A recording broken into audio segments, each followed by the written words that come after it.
What's up? My name's Chris.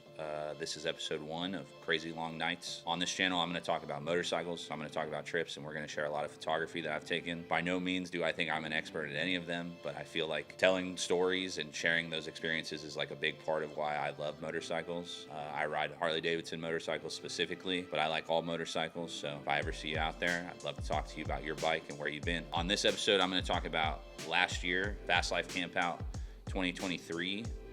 Takes place in Moyers, Oklahoma. It's hosted by a group of guys who I'm going to talk about here in a little bit. I'm from Nashville, Tennessee. I was riding up to St. Louis to meet up with one of my really close friends and his wife, John Beach and Rachel Beach. I know that's nowhere near the right direction to Oklahoma, but that's what you do when you ride bikes with your friends and you want to meet new friends. At the time, I was riding a 2022 Heritage Softail. I met up with John and his wife outside of St. Louis, close to the airport, at a hotel. At this hotel, John was accompanied by two guys.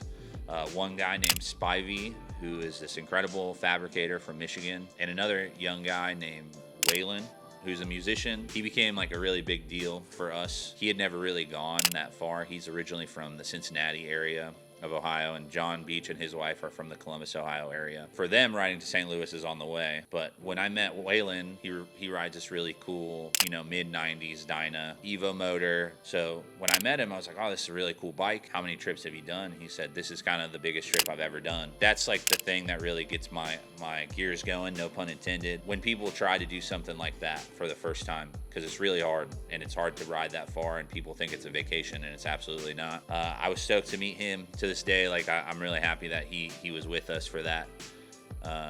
Anytime you get to experience hard miles with somebody on the road, that's like where real friendships are born. So even though I don't talk to Waylon a ton, I hope he knows that no matter what, he's always got a bed out here in Nashville waiting for him. So we stayed the night at that hotel that night, and the next morning we got up and we met up with the Club Style Illinois group. If you guys know those guys, I don't have to say anything about them, except that there's always a fast group and a slow group, especially with those guys on crazy built Harley baggers and Indian Challengers and stuff.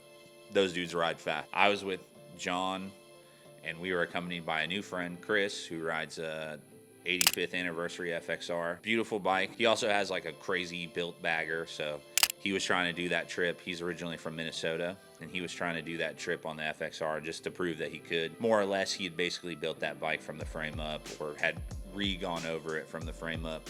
Beautiful bike, though. So we take off out of St. Louis, and the four of us decide to stay together. Me, Waylon, Chris, and John Beach. His wife rode behind us in a car just in case something happened. We had support from her, because about 100 miles after leaving St. Louis, Chris broke down, tried to diagnose the problem, and we were kind of unable to do so. We saw that the bike was getting spark, but it wouldn't turn over, so we figured it was probably either the regulator or the coil or something in the charging system, which we would be right. However, we didn't have the tools to find out then. After about an hour and some change of there, Chris decided that he was going to wave us on. He was going to figure out his problem on his own. Anytime you kind of have to separate from one of the guys in the pack, it's always a bummer. You never want to leave somebody behind, but he's a smart dude. He knew what he was getting into. He knew it was a risk to ride that instead of the M8 bagger. So we left him, and funny enough, big spoiler alert, is that Chris would beat all of us to the Fast Life Campout. He apparently would stop into a little chopper shop, and they had a coil on the wall. Plugged it right up, fired up, and he was hauling ass all the way out to Moyers from just outside of St. Louis. So I'm glad that he ended up making it out there and that we rode with him for a little while. Me, John, and Waylon just powered through. Basically, as soon as we got into Oklahoma, it just started pouring rain, which is the way it goes every year at this ride. So Ben, who's helping me record this, he doesn't own rain gear, so he loves being wet. Don't be like Ben. It's bad for you. Like I said, when we pulled into Oklahoma, across the Oklahoma border from Missouri, it started pouring down rain. And when it started pouring down rain, me, Waylon, and John, we were going to Tulsa, Oklahoma to meet up with our buddy Bill Harmon. Bill's just such a rad dude. He's an engineer by trade, but just all around about bikes or anything with motors. He lives in Tulsa, Oklahoma, but him and John Beach have been friends since they were literally, I think even before they were born, their parents were friends. He's been in our little group, or I've been in their group more so, for a little while now, and we're tight. Me, John, and Bill, we're real tight. So the plan was that we were going to show up to Tulsa, and then we were going to bang out from Tulsa immediately. When we pulled up into Bill's garage, Bill's bike was in pieces. So we waited around there maybe for about an hour, hour and a half. He took it around the block, pulled it up, saw that his bike was leaking oil out of the tappet covers, and he just said, you know what, like, we're just gonna go, man. Like, I'll just go until I blow it up. It doesn't take much to build out an Evo again. After we get his bike together, we take off. Like I said, it's about 2 hours to Tulsa, from Tulsa to the K River Campground in Moyers, Oklahoma, and we jetted out. I checked into my hotel.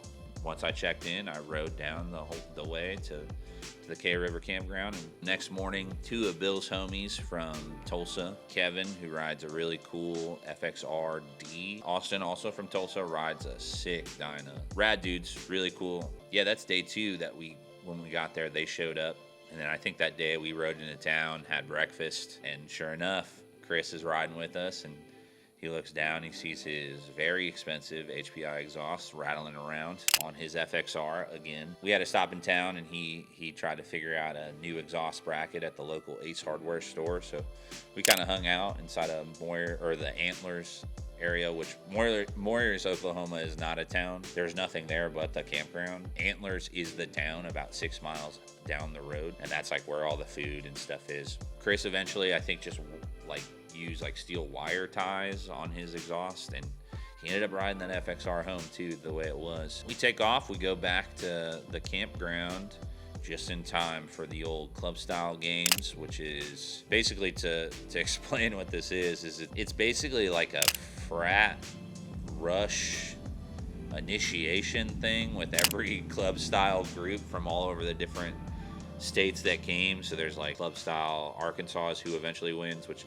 doesn't really matter because they're just doing push-ups and drinking like 10 beers and eating gross stuff out of jars and stuff. That night we end up just kind of hanging out around the fire. We're partying, drinking, having fun, sharing stories. This would be Friday night that we're deciding, like, tomorrow we're going to go to this Pine Knot thing. Big Trouble Bike Show is that evening. But we're going to do a little ride. Joseph Jurado, he kind of was one of the guys setting it up.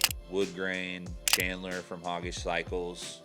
Shout out my guy Jet, who rode all the way from Arizona last year, works at Trask. So if you're getting these big turbos on these bikes, that's the dude that's putting them in at Daytona and Sturgis. And we all decided that we're going to the Pine Knot Bar tomorrow. Next morning, we meet at I think it's called like the Choctaw gas station in Antlers, Oklahoma. I think like 30 or 40 bikes showed up to that somehow. World travels pretty fast at the camp out. It was like pretty much everybody on FXRs, and there are a couple baggers, a couple Dynas and stuff. We rode out to the Pine Knot Bar. We get there. They're not open. He comes up with this game. He tells us about this game where it'll be a competition, because obviously whenever a bunch of dudes are in the same place, we got to compete about something. Whatever your dominant hand is, so if you're right-handed, you put a rock in your left hand and you try to throw it as far as you can. It sounds so silly. It is really funny to watch people throw a rock that way. We waited for them. I think somebody found a number to call. It went straight to the cell phone, and people came to the Pine Knot and opened it up for us after the wrong-handed rock throwing contest. Pine Knot was cool, man. It's like pretty much everything you could ever hope for in a very small town where 45 to 50 bikers show up. They had a couple pool tables. I think they let you smoke cigarettes inside.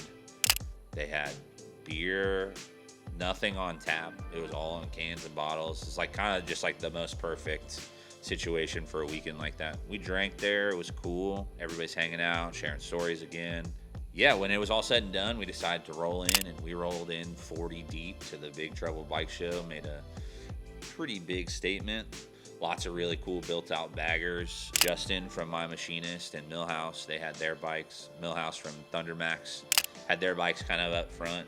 They're kind of part of the team that helps with the Fast Life Campout too. They both built some really, really wild bikes as well. Man, those two bikes are so rad. Probably the most impressive bike I've ever seen. I'd only seen pictures, and I watched Ben from Get Bent Moto's video on it, and I thought it was pretty cool then, but I got to stand there and watch, really get as much as I possibly could out of the main drive cycle M8 FXR number 1, I probably would assume it's called. That bike is just, That bike is incredible. I think I sat there and looked at that bike for 20 minutes solid. What a talented individual. Shout out to Cory from Main Drive Cycles. That dude's just one of the best ever. Lots of other cool bikes. One dude had an FXR chopper, like deraked FXR chopper there that I really like. I think he's from Texas and his name is Kevin as well. Chandler from Hoggish Cycles has a really rad, I think it's like a Idaho Police FXR Police Edition. Yeah, it was just a cool day where they do the Big Trouble bike shows kind of like under a canopy of trees, so light just hits stuff a different way and it kind of like amplifies that stuff out a little bit more, and I really enjoy that. Truth be told, like a lot of these photos are from last year, so I don't love them. I thought this would be a great way to not only showcase some of the photos I took last year, but more importantly, hopefully inspire people to get on their bikes and ride out to Oklahoma this year for the Fast Life 7. But the next morning, you know, everybody starts to kind of wander off, and it's about 3 or 4 days of like a nonstop hangover for most of these guys and gals. I hope more people keep coming out to these things. I think it's really important to support the local businesses and the small guys who are doing these things. You know, obviously Daytona Bike Week and Sturgis and any other big rally like that is awesome. Laconia, whatever you may do. And I think that those things have their merit and values too, but if you've never been to like a small no vendor situation like this, I would really highly suggest it. Last year was my second Fast Life Campout. I went in 2021 and I skipped 2022 and I went 2023 and it was a great time. I'm really looking forward to it for 2024. If you're like one of the few people who end up watching this before the campout and you recognize me out there, I'm a hard dude to not recognize, I'm told. Please, by all means, come up, introduce yourself. Let's talk about trips that you've done or trips you want to do. I would love to take your photo and take a photo of your bike. Like I would really love to meet all of you guys who have any interest in what I'm doing. I love photography too. You know, I grew up in the motorcycle world, but I also grew up in the music world. I played in bands and worked for bands, and I've always been a person who's been creative this way with photos and stuff. And if there are photos here or any videos moving forward that you enjoy, I'm going to leave an email down below. Just send me an email if you want a print of them or you're looking for a higher res photo. I'd be more than happy to talk about selling those things or getting a print out to you. Hit me with the timestamp on which photo you like and I can get those out to you. In the future, I may put the option to buy the prints directly on my website. I really appreciate it. Again, thank you to Ben and Get Bent Moto for helping me so much. I probably wouldn't even be doing this if it wasn't for this guy. So if you're into photography, even if it's not about bikes or about road trips, and you're feeling a little stale, man, get with somebody who's amped up to do it. It'll initiate a new spark in you. The channel's called CrazyLongNIghts. That's usually what happens on these motorcycles. So if you like this, please like and subscribe. I think they tell you to hit the bell if you want to get notifications. I'm going to try my best to do this on a regular basis. Again, thank you so much for watching. I really appreciate it.